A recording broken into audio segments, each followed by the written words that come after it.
रूहानी राहें धारावाहिक प्रजापिता ब्रह्मा कुमारी ईश्वरी विश्वविद्यालय, जो कि विश्वविख्यात आध्यात्मिक संस्थान है, के साथ संलग्न उन महान विभूतियों की जीवन गाथा है जिनका संपूर्ण जीवन विश्व को बेहतर बनाने की सेवा में समर्पित है। यह धारावाहिक उन महान योगियों की सेवा में जीवन की झांकी है जो कि इस ईश्वरीय विश्वविद्यालय के आधार स्तंभ हैं तथा अपने मन वचन कर्म द्वारा जन जन को विश्व एकता एवं विश्व बंधुत्व का संदेश दे रहे हैं।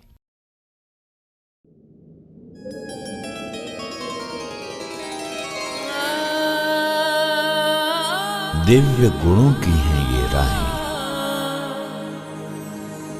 ऊंचे स्वयमान की हैं ये राहें, विश्व सेवा में समर्पण है ये राहें। परम पिता को अर्पण हैं ये राहें, ये हैं रूहानी राहें।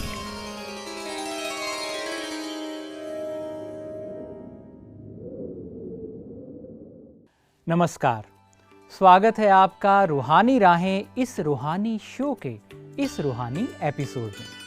आप जानते हैं इस कार्यक्रम के माध्यम से हम किसी विशेष मानव रत्न को आपसे मिलाते हैं जिनके जीवन गुणी, सेवामयी और प्रकाशमयी है।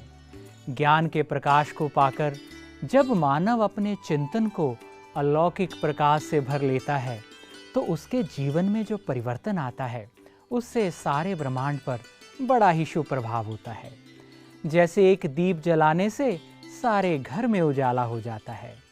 ज्ञान और आत्म प्रकाश से संपन्न मानव उन ग्रंथों के समान हो जाता है जो बड़े ऊंचे मूल्यों की व्याख्या करते हैं। और आज इस रूहानी राहें कार्यक्रम के अंतर्गत हम मिलाने जा रहे हैं आपको भ्राता बीके आत्म प्रकाश जी से, जिनका ज्ञानमय जीवन ज्ञान अमृत पत्रिका और ज्ञानमय साहित्य द्वारा सारे संसार में आध्यात्मिक प्रकाश फैलाने में समर्पित है। आइए आज होते हैं उनसे रूबरू।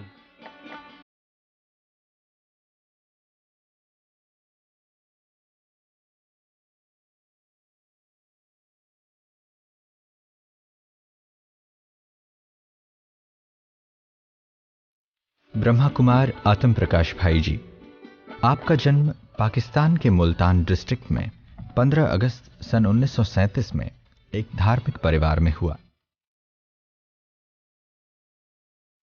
अपनी इंजीनियरिंग के पढ़ाई के दौरान ही आप 20 वर्ष की नौजवान अवस्था में इस ईश्वरीय विश्वविद्यालय के संपर्क में आए।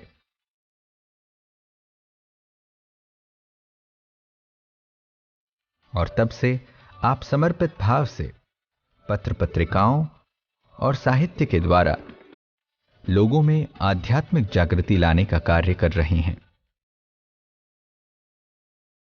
बचपन में ही क्योंकि हमारे माता पिता भक्ति करते थे और बड़े भगत थे, तो हमने भी बहुत भक्ति की।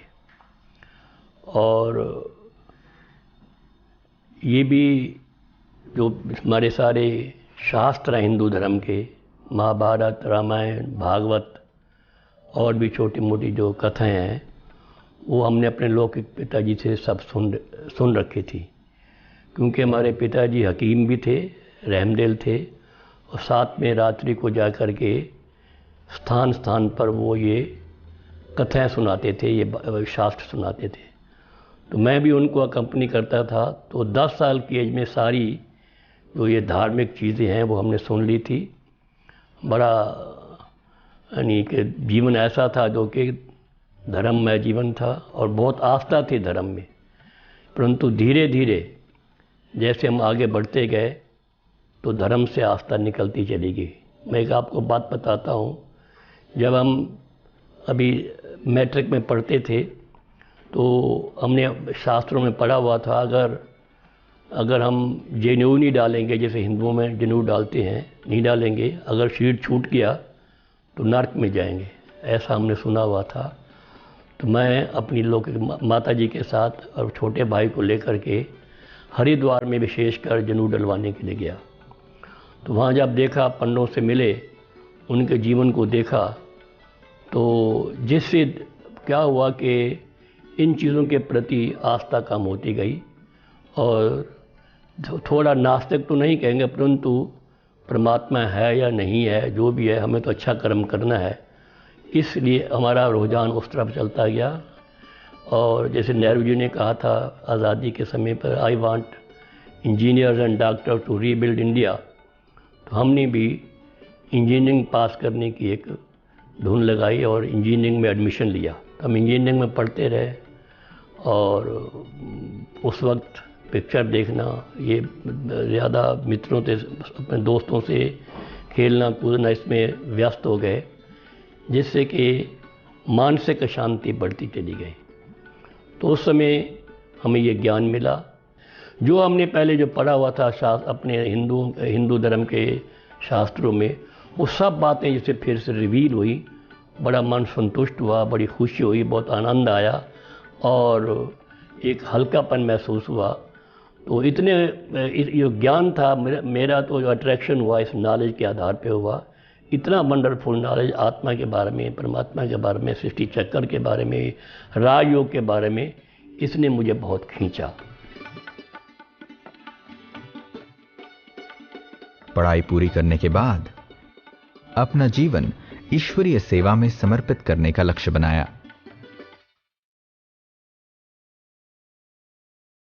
और सन 1961 में राजधानी दिल्ली में ईश्वरीय साहित्य के प्रकाशन की सेवाएं करनी आरंभ की।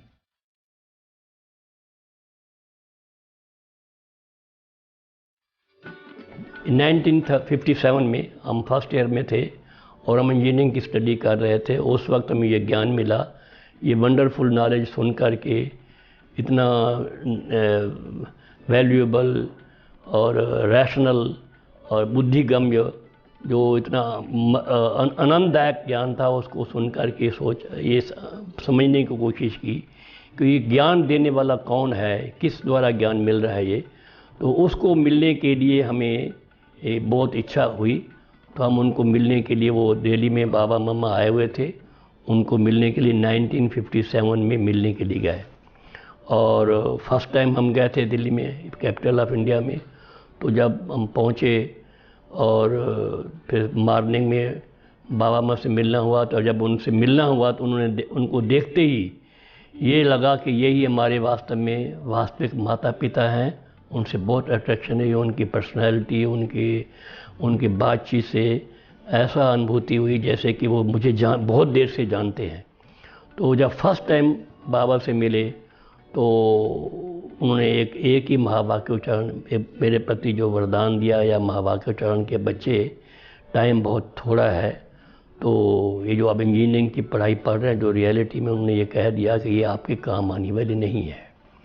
तो मुझे लगा अभी टाइम इज़ शार्ट, तो मुझे बहुत पुरुषार्थ करके और आगे बढ़ना चाहिए। तो वहाँ से वापस आया मैं जब अपने स्थान पर पटियाला में, तो मैंने उनको एक लेटर लिखा इन इंग्लिश, और बाबा ने हमको भी इंग्लिश में जवाब दिया। वो लेटर मैं बताता, मुझे याद है कि बहुत वैराग्य था, बहुत वो यानी इच्छा नहीं थी यानी ज़्यादा इन चक्रों में पढ़ने के लिए। तो मैं बाबा को लेटर लिखा, बाबा I don't want to become to design buildings and construct building, but I want to be a stone of the huge edifice which you are erecting. And I wrote, I don't want to design highways and roads, but I want to run on the highway going to Paramdham and going to Golden Age or Swarg. I don't want to design machinery, but I want to be a part of king and queen machinery which you have invented. I wrote this letter and Baba replied me in English back, child, don't be impatient, be patient and give this knowledge to your parents as well as to your co-engineers. So I started that. I was studying, but I was at the same time I was starting giving this knowledge to my local parents as well as my class fellows, and I was doing this thing.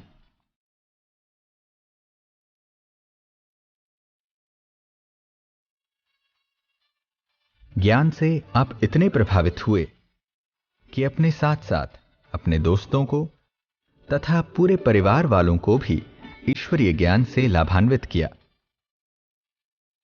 फलस्वरूप वो सभी ईश्वरीय ज्ञान से जुड़ते गए।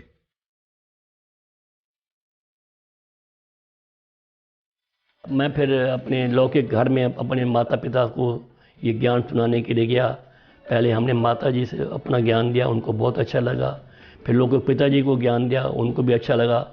और परंतु उन्होंने कहा कि अगर आपके जो बाबा हैं, अगर मुझको कुछ साक्षात्कार करा दें तब मैं मानूंगा। तो हमें तो कभी साक्षात्कार हुआ नहीं था।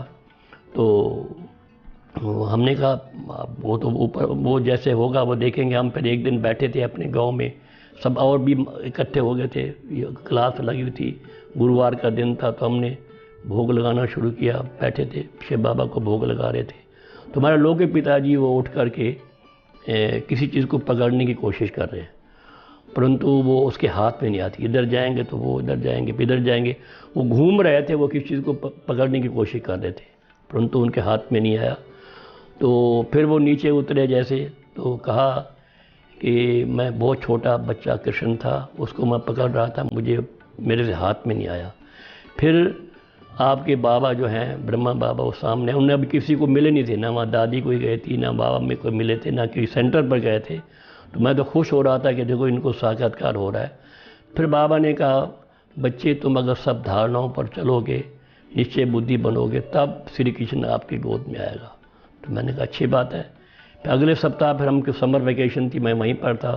फिर अगले सप्ताह हमने वो फिर भोग शिव बाबा को भोग लगाया। फिर वो ध्यान में चले गए, तो उनको श्री कृष्ण उनकी गोद में आया, बड़े खुश हुए, बड़े आंसू बहाए, ऐसा लग रहा था उनकी सब मनोकामनाएं पूर्ण होगी।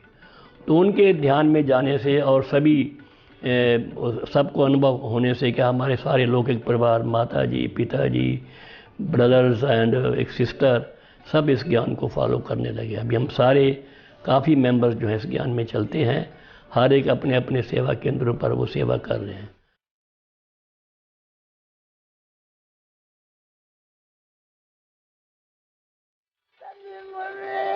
बाबा कमाल कर गई, धनियार करे, पामन बना गई, लगे जावा मुझे मुरावन बलया, मुरली बाबा कमाल कर गई, धनियार कर गई, पामन बना गई, लगे जावा मामा।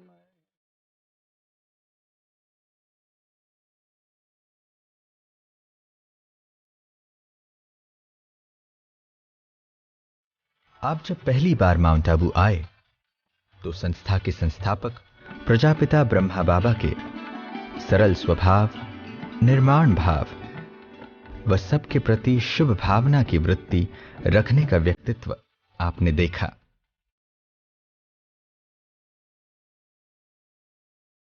यहां का सादा जीवन, उच्च विचार वाले अनेक श्वेत वस्त्रधारियों से आप मिले और आपने महसूस किया ये जो ईश्वरीय परिवार है, ये जैसे कि अपना ही परिवार है, और आप सदा के लिए जुड़ते चले गए।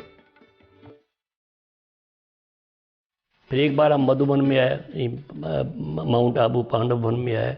फर्स्ट टाइम आई केम, जब आया मैं, उस वक्त बाबा की एज जो है वो 80 ईयर्स अवश्य होगी, 1958 होगा, उनकी उम्र 80 ईयर्स थी। तो मैंने एक बहुत बड़ा आश्चर्य देखा कि उस वक्त जो अभी आप देखते हैं पांडव वन में, ना वहाँ कोई वो था, ये बिल्डिंग्स नहीं थी, केवल एक टीन का ही बिल्डिंग थी, ना वो हिस्ट्री हॉल था और ना सामने ट्रेनिंग सेंटर था, वहाँ एक टेनिस कोर्ट था। वहाँ पर बाबा अपने जो वहाँ पार्टीज आई थी उन बच्चों के साथ क्रिकेट खेल रहे थे। दादा बेशतन उनको डालते थे और वो खेलते थे। मैं इस चीज़ को देख करके बड़ा आश्चर्य खा इतनी एज में। तो मैंने उनको फ़ोटो लेने की कोशिश की, तो बाबा ने कहा बच्चे नहीं, फ़ोटो मत लो। और महावा के उच्चारण के बच्चे, मेरा तो फ़ोटो आएगा नहीं, यानी शिव बाबा का तो फ़ोटो आएगा नहीं, और ये शरीर तो किसी काम का नहीं। इस प्रकार से बाबा हमेशा शरीर से निकाल करके आत्मा में और शिव बाबा में को याद करने में ही लगवाते थे, ना कि किसी देहदारी को उसके फ़ोटोज़ वगैरह में ले जाते थे। ये भी मैंने देखा, उस वक्त बाबा थे, मम्मा थे, बाबा की युगल जिसम जो यशोदा भी थी, मम्मा की माता जी रोचा भी थी। किसी को नहीं मालूम पड़ता था कि ये कोई आपस में संबंध है। मम्मा की जो रोचा माता थी उनको माँ कहती थी और मम्मा उनको बच्ची कहते थे, और बाबा भी जो अपनी उनकी युगल थी यशोदा उनको बच्ची कहते थे, वो उसको बाबा कहती थी। यानी देह भान से सब परे थे। एक स्पिरिचुअल आध्यात्मिक वातावरण था जिससे बहुत प्यारी छाप पड़ी। ओजस्वी मुखमंडल है बाबा, सर्व गुणों की खान, सांस और संकल्प सिखाते तुम्हारे, बनना हमें महान। जीवन के हर चरण के द्वारा, जीवन के हर चरण के द्वारा, फरिश्तों की देते पहचान। तेरी रूहानी चितवन बाबा, मीठी सी मुस्कान बाबा, मीठे बाबा, प्यारे बाबा, मेरे बाबा। बाबा, मीठे बाबा, प्यारे बाबा। दे और दे के संबंधों को भूल मुझे याद करो, इस प्रकार से हम ये लेसन लेके आए। बाबा मम्मा से मिले तो बहुत खुशी हुई, बहुत आनंद आया। जैसे हमारे लौकिक ये हमारे संबंधी हैं, ऐसा फीलिंग हुई। उसके बाद धीरे धीरे चल कर करते हमारे इंजीनियरिंग भी पास की। हम बताएं आपको, क्योंकि हमारा डिसइंटरेस्ट हो गया था, कोई इच्छा नहीं थी पढ़ने की, लेकिन फिर भी बाबा मम्मा को कहने से हम जैसे कैसे ये पास किया। पास करके फिर हम 1961 में फिर से अपने लौकिक माता पिता के साथ उनसे मिलने के लिए आए। और इसी बीच में बहुत सेवाएं भी हुई, कई सेंटर्स खुले, कई प्रकार की सेवा हुई। परंतु सारा कुछ इंजीनियरिंग की स्टडी बहुत मुश्किल होती है, वो करते हुए भी हम ज़्यादा ईश्वरीय सेवा में ही लगे रहे। तो जब बाबा के पास आए, बाबा मम्मा के पास आए, तो उन्होंने तो कहा था कि उस वक्त बहुत कम सेंटर्स थे और बहुत भाई बहन भी कम थे और हैंड्स चाहिए थे। तो बाबा ने कहा, मैंने तो कहा था कि इंजीनियरिंग की पढ़ाई तुम्हें काम नहीं आएगी।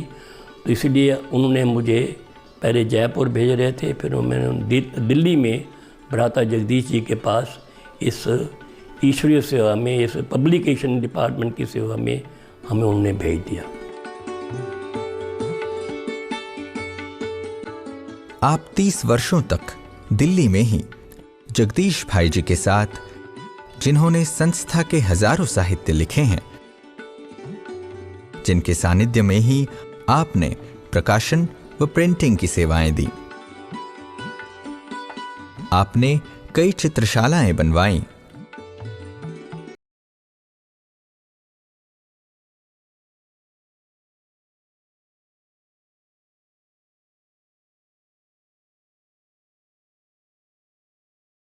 नाइनटीन 61 में जब इंजीनियरिंग पढ़ के आया तो तभी तो हमारा वो कमला नगर सेंटर दिल्ली में जाना हुआ। वहाँ जगदीश जी के पास रहे, 3-4 साल तक वहाँ सेवा की और ये सब सिखाया। जैसे बाबा ने हमको ये सीखने के लिए वहाँ भेजा, तो इस पब्लिकेशन में, प्रिंटिंग में हम उसमें लगे रहे। और उसके बाद बहुत समय तक उसमें इस कार्य में लगे रहे। फिर कुछ समय के बाद जब बॉम्बे में चित्रों की इन्वेंशन हुई, एग्जीबिशन की इन्वेंशन हुई, पहला चित्र एक सीढ़ी बन के आया।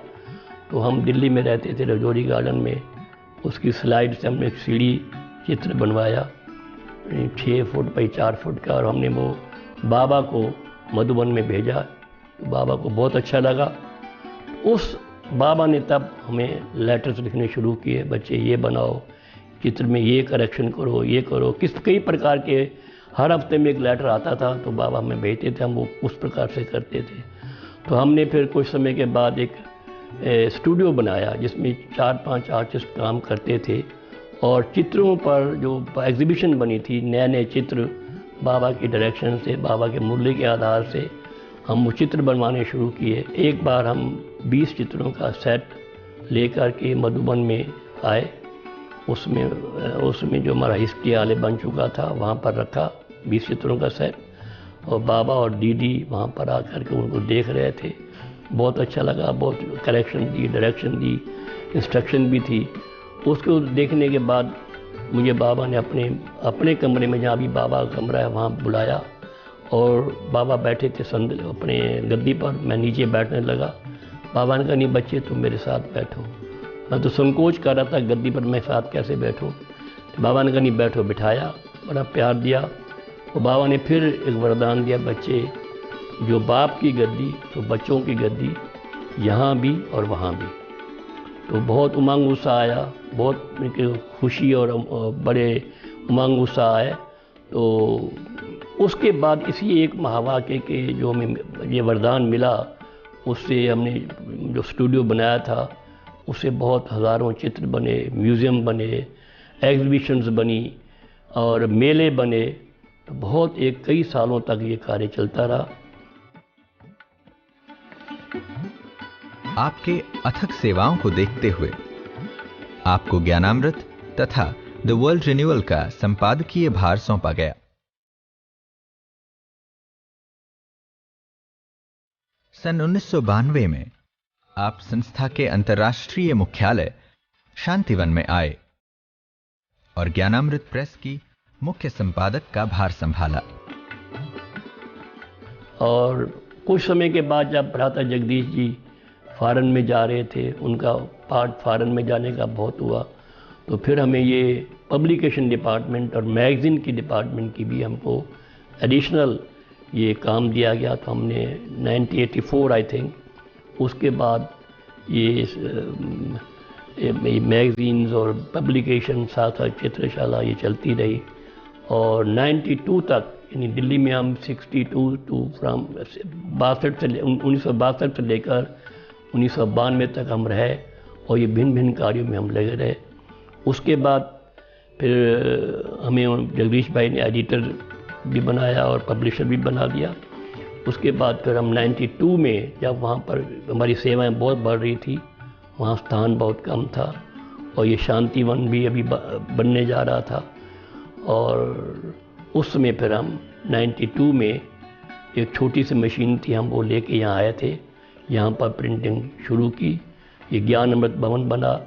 तो 92 से यहाँ पर ये प्रिंटिंग प्रेस और मैगज़ीन्स और सारा लिटरेचर छपना शुरू हुआ, क्योंकि किसी को ये मालूम नहीं था कि शांतिवन में कोई इतना बड़ा कम्प्लेक्स बनेगा और अब बाप दादा यहाँ पर आए, किसी को मालूम नहीं था। उस सबसे पहले जो है हमको बाबा ने यहाँ भेजा, ताकि इतना बड़ा कार्य होने वाला है, प्रिंटिंग तो बहुत ज़रूरी है, उस हर कार्य में प्रिंटिंग चाहिए। हम यहाँ पर 92 में आया। अभी हमारी जो ज्ञानामृत है, पहले जब हम यहाँ आए थे 30-35 हज़ार थी, अब 3,15,000 वो छप रही है और भिन्न भिन्न प्रकार से पब्लिकेशन हो रही है, बुक्स छप रही हैं और भिन्न भिन्न प्रकार की दिन रात ये जो है काम हो रहा है। अभी ये दिन प्रतिदिन वृद्धि को पा रही।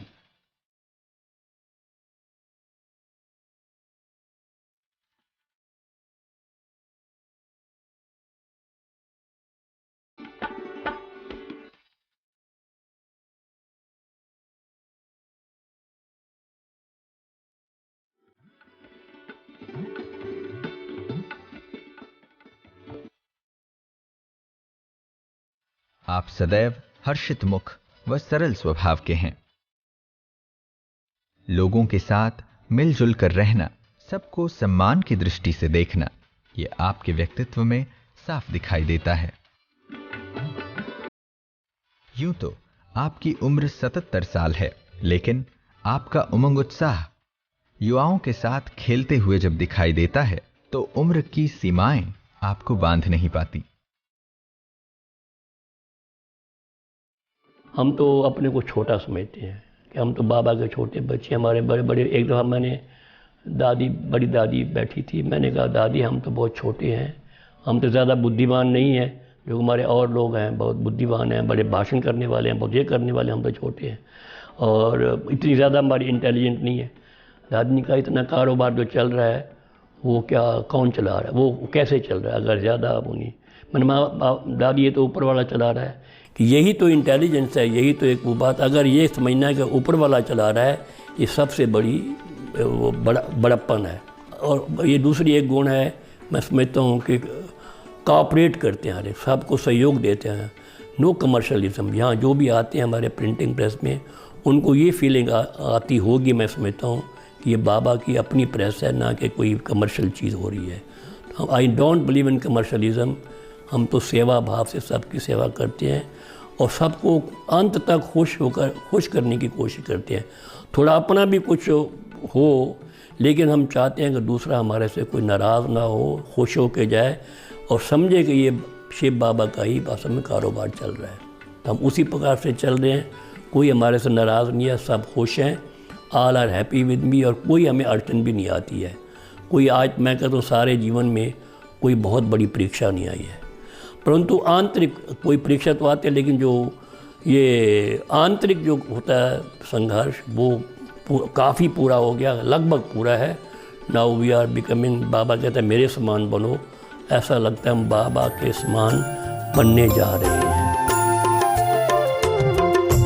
ईश्वर से जो प्रीत लगाए बन जाए वो गुणवान।